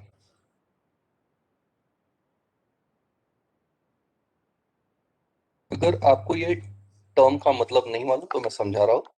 पर ये जब तक आपको अंडरस्टैंडिंग नहीं है, आप क्वेश्चन ठीक से बना नहीं पाओगे। और आपके ऑब्जेक्टिव्स और हाइपोथेसिस में ये चार चीजें कौन सी हैं, उसकी लिस्ट अगर आप नहीं बना रहे हो और फिर भी क्वेश्चन बना रहे हो, तो वो क्वेश्चन ठीक से नहीं बनेगा। इट इज फॉर श्योर, वो क्वेश्चन फॉल्टी ही बनेगा। क्वेश्चन ठीक से बनाने का तरीका यही है, ऑब्जेक्टिव्स, हाइपोथेसिस और आपका टॉपिक। एक्चुअली आपके टॉपिक से ही तो ऑब्जेक्टिव्स और हाइपोथेसिस डिड्यूस होते हैं। इन चीजों को ध्यान में रखते हुए आपको वेरिएबल्स की लिस्ट बनानी है, एट्रीब्यूट्स की लिस्ट, फैक्टर्स की लिस्ट और कंस्ट्रक्ट की लिस्ट। मैं एक एक करके ये चारों चीजें समझा रहा हूँ आपको। पहले बात कर रहे हैं वेरिएबल्स की।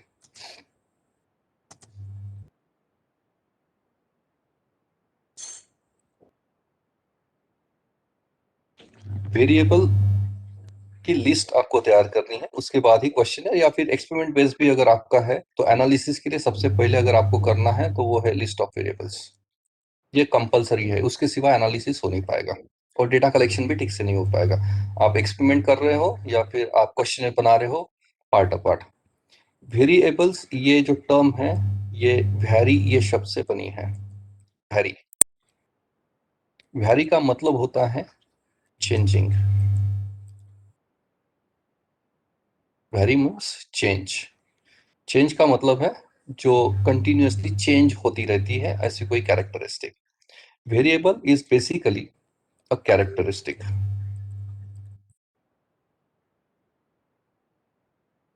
और it may be a particular phenomena, you can say.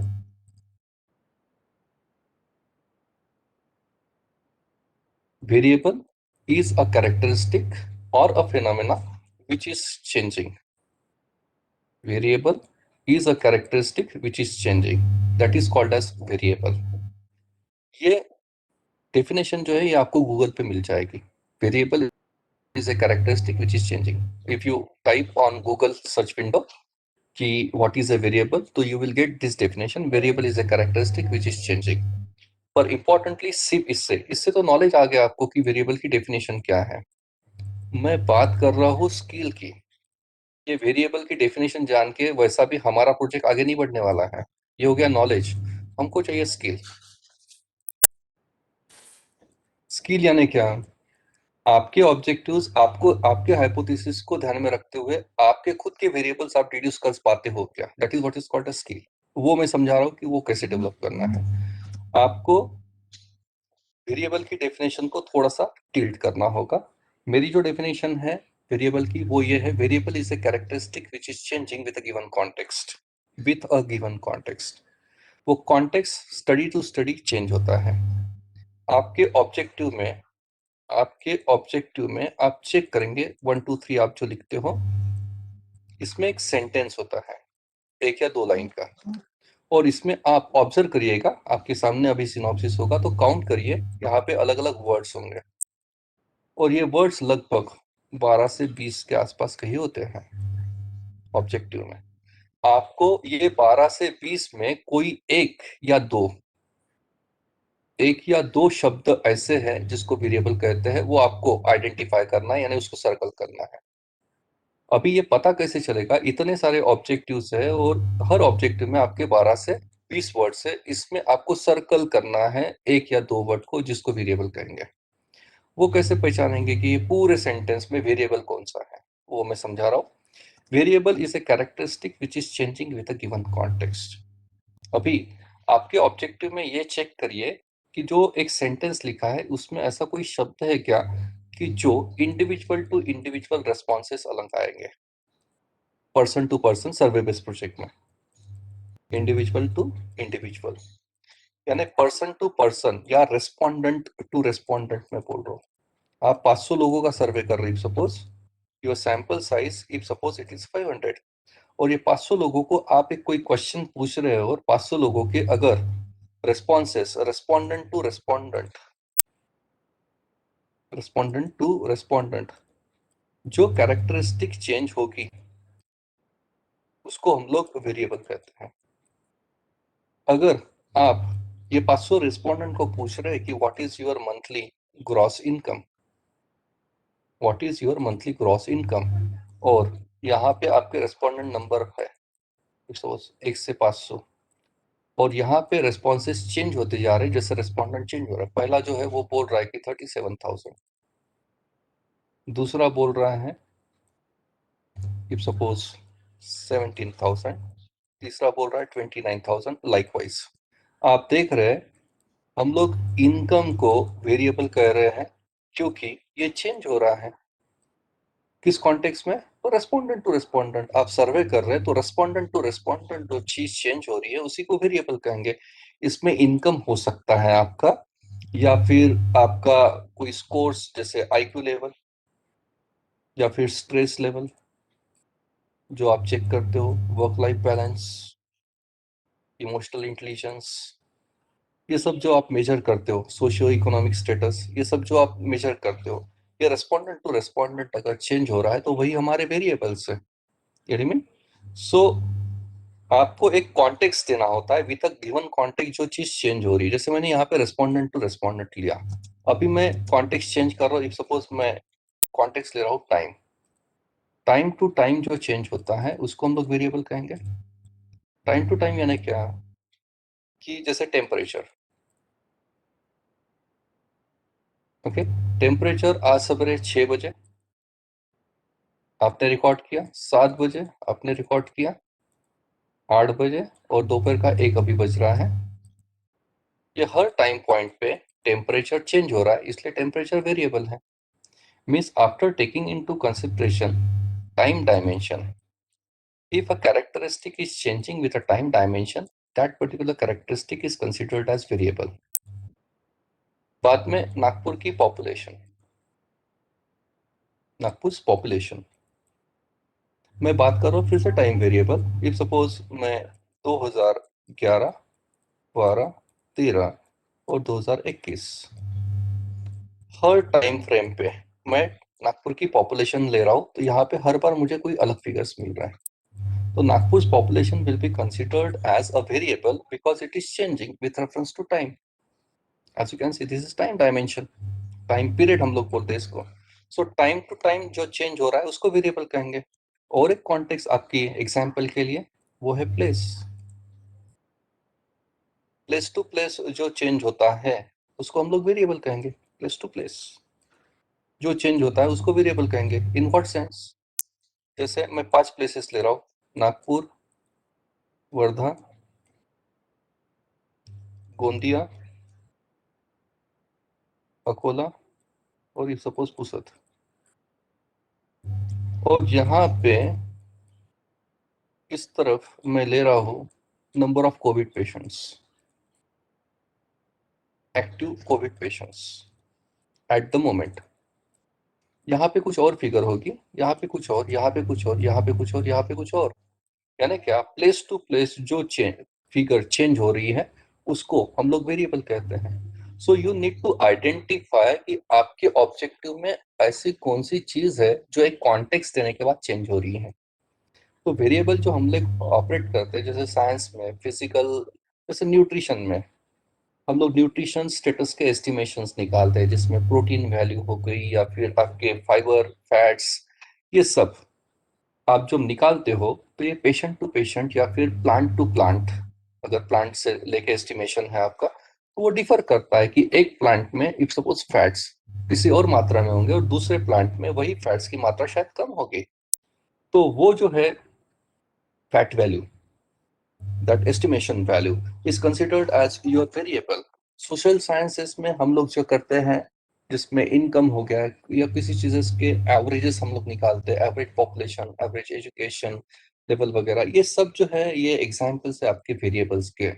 अगर साइंस में देखेंगे आप, ह्यूमिडिटी, टेम्परेचर, वेट, प्रेशर, ये सब जो है इन सबको वेरिएबल्स माना जाता है because these are the characteristics which are changing with a given context. So you need to identify what all variables you wish to deal with, and you need to prepare a list of it, and you need to incorporate all the variables in your questionnaire. Then and only then your questionnaire will be considered as a proper questionnaire. Otherwise it will be a incomplete or what we can say a faulty questionnaire. So the first thing that we have discussed, that is variable. The second thing that you must understand is attribute. Again, you need to prepare a list of attributes if you wish to design your question. So what all attributes you wish to consider? Okay, attributes are qualitative characteristics. Attributes are qualitative characteristics.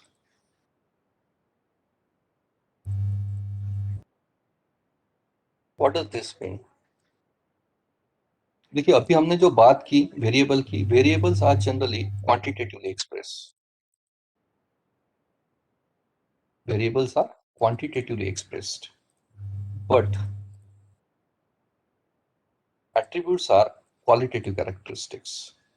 आपके objective में if you आपने अगर कुछ ऐसे statements बनाए हैं to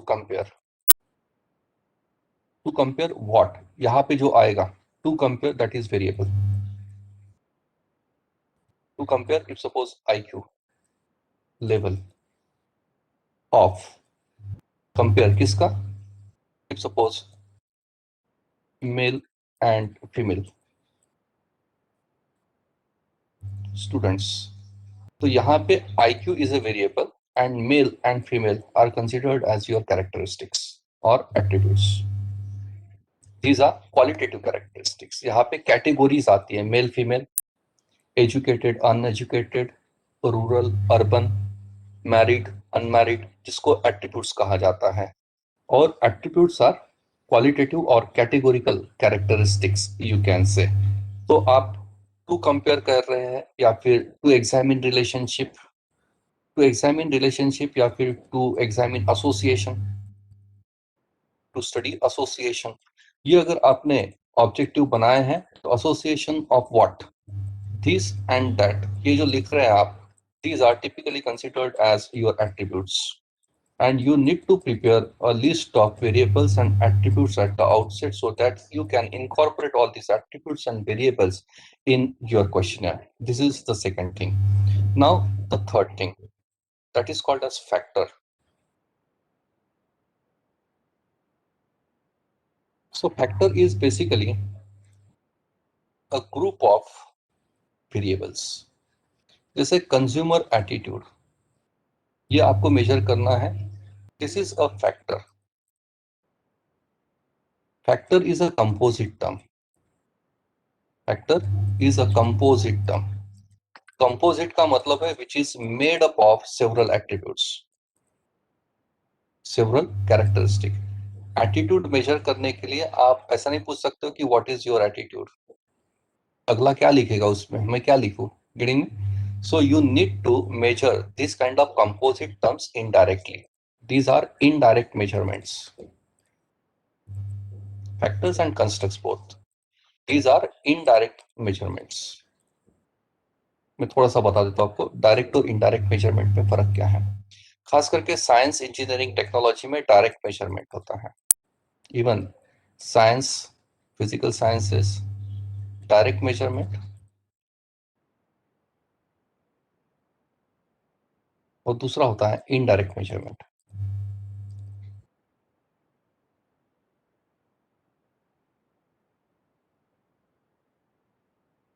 direct measurement जैसे नाम बता रहा है, ये डायरेक्ट होता है. डायरेक्ट का मतलब है you are using some instruments to measure a variable. For example weight. Weight is your variable and you are measuring weight by using weighing machine.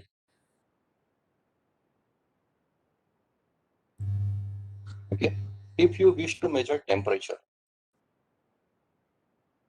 then you can measure it with the help of a thermometer.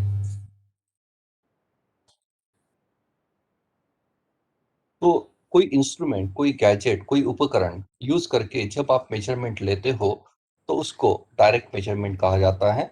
और direct measurement में आप कोई machines use करते हो, instruments use करते हो, और ये मशीन पे कोई एक आंकड़ा आ जाता है जो नंबर कहलाता है. और ये नंबर के साथ कोई ना कोई यूनिट एसोसिएटेड होता है.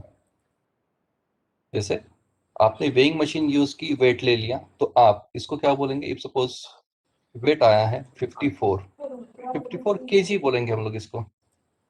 तो यहाँ पे नंबर आ गया और यूनिट भी आ गया।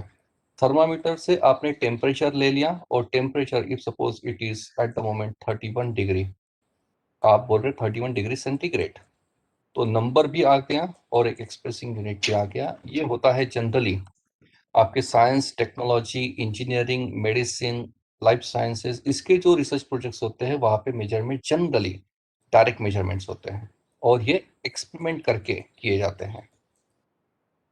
और सोशल साइंसेस में जो डेटा कलेक्ट किया जाता है उसमें मोस्टली इनडायरेक्ट मेजरमेंट्स होते हैं। और इनडायरेक्ट मेजरमेंट में हम लोग जो मेजर करते हैं उसको हम लोग कंस्ट्रक्ट्स कहते हैं। और यहाँ पे जो आता है इनडायरेक्ट मेजरमेंट में कोई उपकरण नहीं होता है। यहाँ पे हम लोग क्वेश्चनर के थ्रू या मल्टीपल आइटम्स जिसको कहा जाता है, मल्टीपल स्टेटमेंट्स जिसको आइटम्स या इंडिकेटर्स कहा जाता है, ये इंडिकेटर्स यूज करके हम लोग मेजरमेंट लेते हैं और इसमें एक स्कोर आता है। और ये स्कोर जो है ये यूनिटलेस होते हैं। जैसे इफ सपोज प्रीति मैडम को मेरे आज के सेशन का फीडबैक लेना है,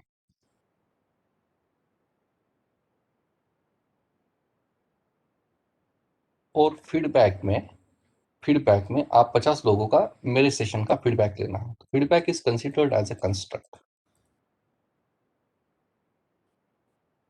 और फीडबैक लेने के लिए मैडम मल्टीपल आइटम्स पे क्वेश्चंस पूछ रही है। इफ सपोज मैडम बोल रही है कि सर के जो एट्रीब्यूट्स है, कैरेक्टरिस्टिक्स यहाँ पे ले लिया हमने, इसको 1 to 5 में आप रेट करिए।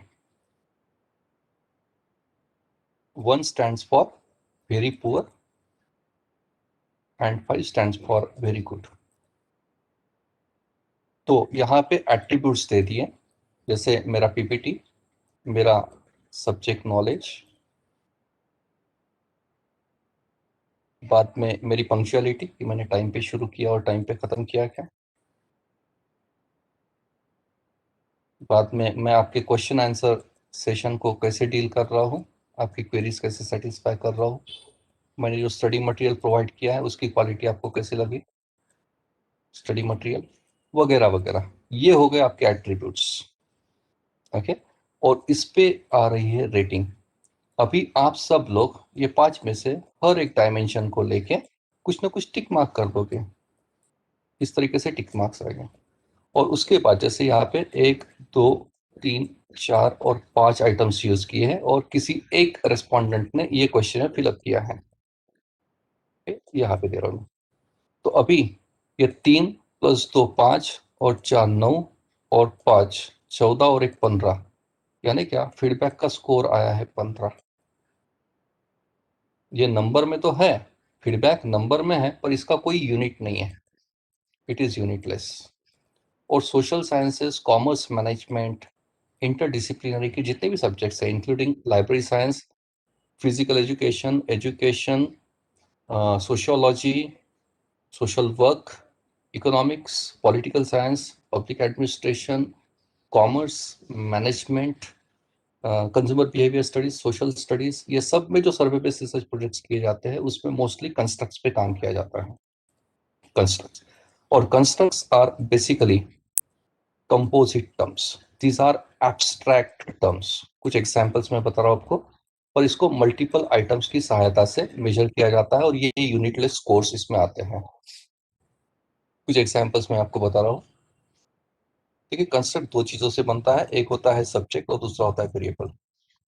जैसे कस्टमर सेटिस्फैक्शन, ये कंस्ट्रक्ट है। Buyers preferences, employees occupational stress, companies HR policies, working women's work-life balance, consumer perception, employee motivation, companies' work environment, then students' IQ,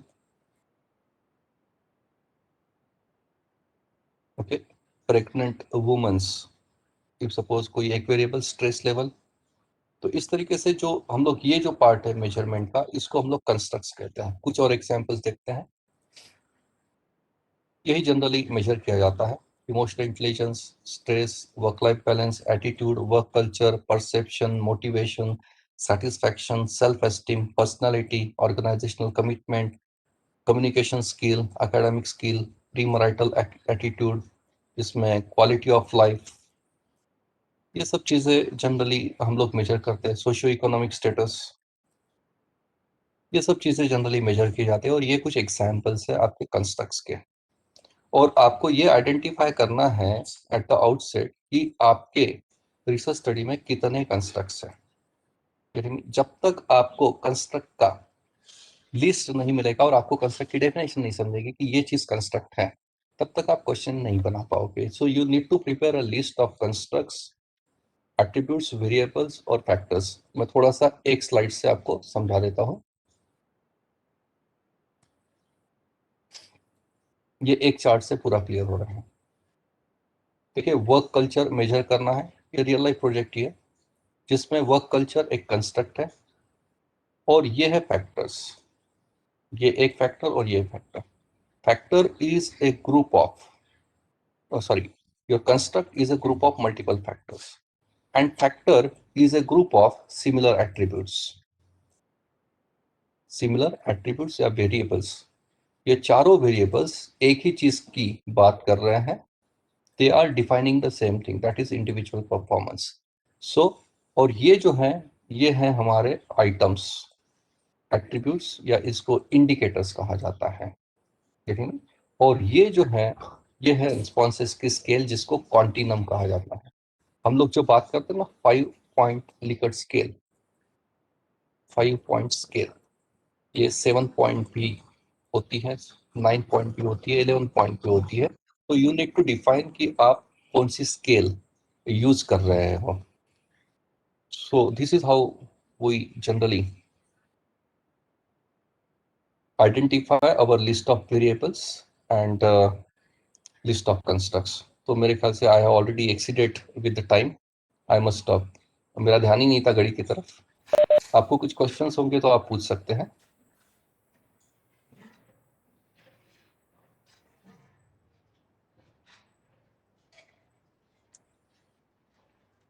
Friends, if you have any query, you can ask. Otherwise, we will stop the session here. Sir का कल भी session है और परसों भी sir का session है। आगे के पार्ट सर कल कवर करेंगे।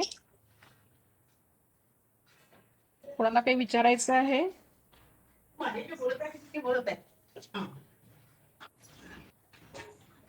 Sir, I think there are no questions. ठीक आहे मॅडम, थांबून जाऊ आजच्या सर पुरतं. आज ते थांबूया आपण. उद्या सर 10:30 ते 1:30 पर्यंत. बिल्कुल ठीक है sir, thank you so much sir. Okay ma'am.